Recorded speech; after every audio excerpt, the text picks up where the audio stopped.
Hello, I'm Kamruddin Bibhav. Welcome to webacademybd.org. HTML5 and CSS3 beginner Bangla tutorial 21.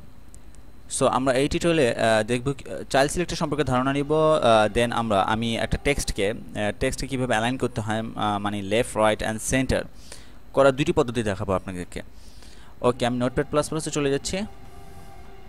So আমি প্রথমে একটি H1 tag নিই, header. Okay, sorry,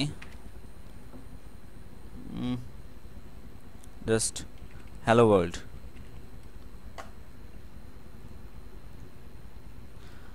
And স্টাইলে আমরা কি করব, আমরা সিম্পল জিনিস H1 ট্যাগকে, হ্যাঁ, আমরা একটি পদ্ধতি আমি আপনাদেরকে এখন দেখাবো, যেটা আমি এই টেক্সটকে পুরো ওয়েব পেজের মিডলে নেব।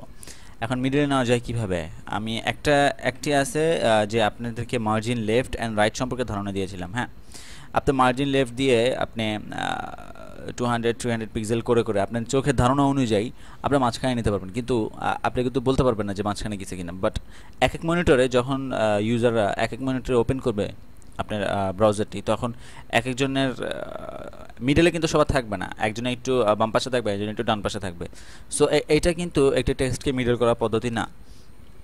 সো আমি এখন CSS এর ফর্মটি দেখাচ্ছি।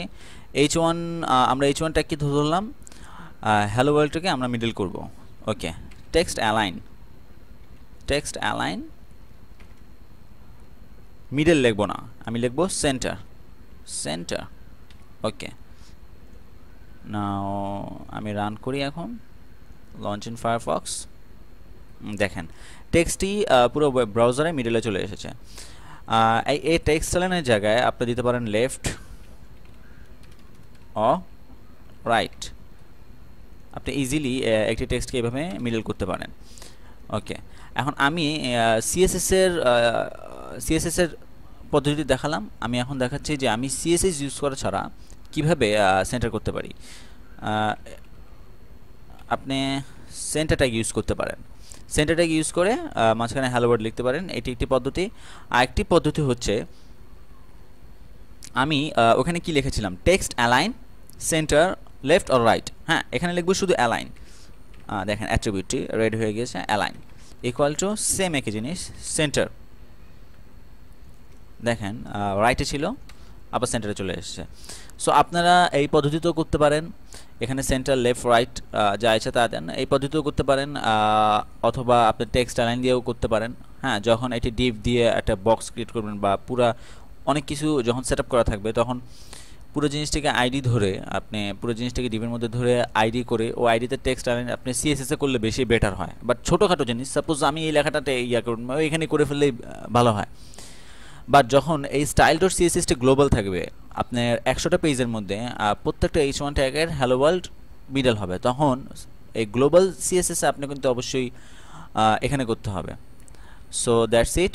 আমি এখন চাইল্ড সিলেক্টর সম্পর্কে ধারণা দিব। চাইল্ড সিলেক্টরে চলে যাই। সো আমি একটি ডিভ নিই। Okay, div, then ULLI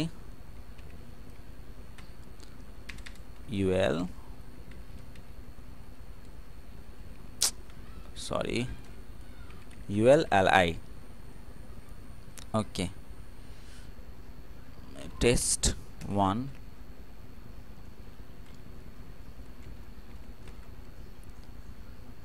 2, 3 and 4, just বুঝার ক্ষেত্রে দিলাম আমি।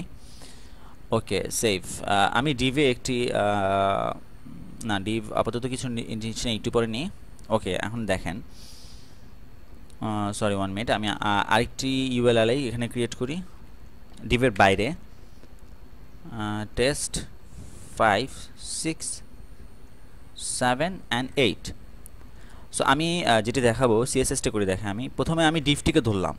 দেখেন আমি প্রথমে ডিভটিকে ধরলাম, দেন আমি UL-কে ধরবো, দেন আমি LI-গুলোকে ধরবো।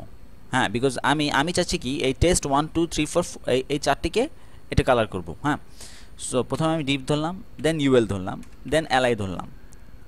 ওকে, দেখেন একসাথে তিনটে ধরেছি আমি। সো কালার রেড, উপরের চারটি রেড অ্যান্ড নিচের চারটি কিন্তু ঠিক আগের মতোই আছে। কারণ কি? বাট আমি কিন্তু UL LI রেড করেছি, সো আমার ওয়েব পেজে যত ইউএলএল রেড হয়ে যাওয়ার কথা না।